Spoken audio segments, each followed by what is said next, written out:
I'm Senior Airman Bobby Pilch with the 315th Airlift Wing. Today, we will fly aboard a C-17 with the men and women of Joint Base Charleston, where we will accomplish mission essential training with a night airdrop. Moose 10 flight at 3. Preparing for tonight's airdrop involves a pre-flight mission briefing, covering the details and safety concerns leading up to the airdrop. You can call command post, see if they got any updates, and then if one of you can swing back in here with that update. Each container delivery system bundle weighs approximately 2,200 pounds and is loaded onto the aircraft using a 25K loader capable of handling a maximum cargo weight of 25,000 pounds. Once the CDS bundle is loaded, it must be secured to the floor of the aircraft with multiple tie-down straps. Recently, Troop Talk flew with the men and women of Joint Base Charleston as they flew a night training mission over North Field.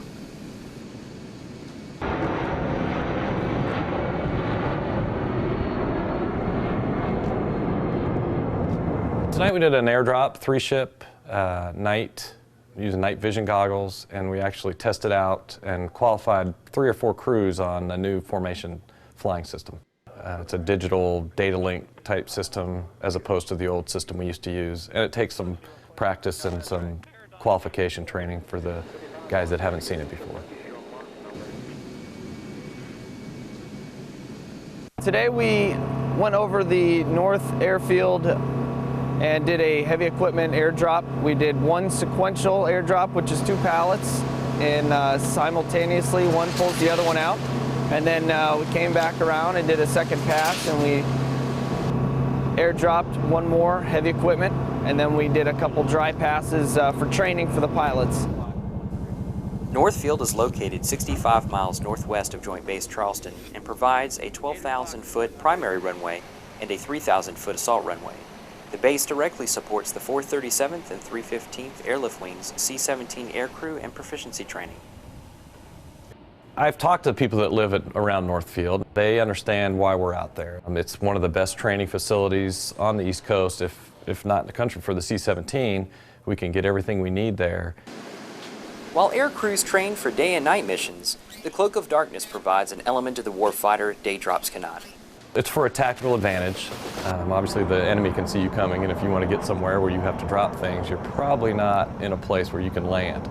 That would be your first choice. So if you're going to drop troop supplies, weapons, ammo, you'd rather do that at night where the enemy's either sleeping or can't see you coming.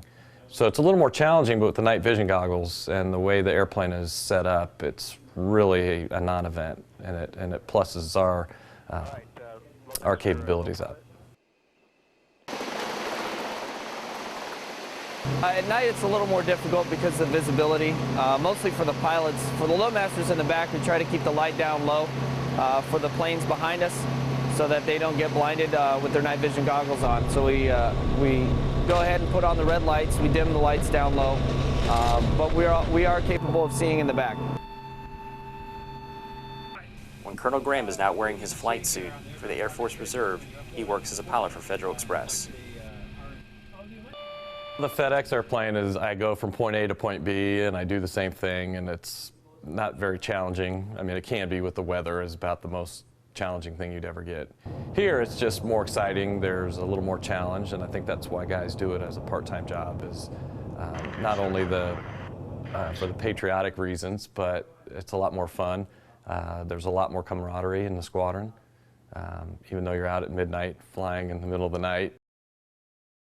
C-17, great airplane. It flies, for a big airplane, flies like a little airplane. It is very capable for what we do tactically. It can stop on a dime on a dirt runway or a short field and take off. It can carry pretty much anything that the Air Force needs us to carry, and then you saw tonight we can drop a lot of things up to big road graders, things of that size. When Tech Sergeant Levite is now performing his duties as a loadmaster for the Air Force Reserve, he works for Boeing. I am a manufacturing planner at Boeing, and that's my full-time job. I do it about 50 to 60 hours a week, and this is something that I've been doing for almost 10 years. And I did 4 years active duty, and I came over to the reserves, and I wanted to do it part-time because I wanted to keep flying and serving my country, but also wanted to move on to a career in aviation. So working at Boeing has been a great deal, and It's been a great experience. A lot of people that I work with are very proud to work with me because I'm a reservist, and there are also a couple reservists that I work with. So it's really it's a great honor. For Troop Talk, I'm Senior Airman Bobby Pilch. Well, that just about does it for this edition of Troop Talk, but we would love to hear from you. So you can check us out on the web at www.315aw.afrc.af.mil, or you can always check us out on Facebook or Twitter at 315th Airlift Wing.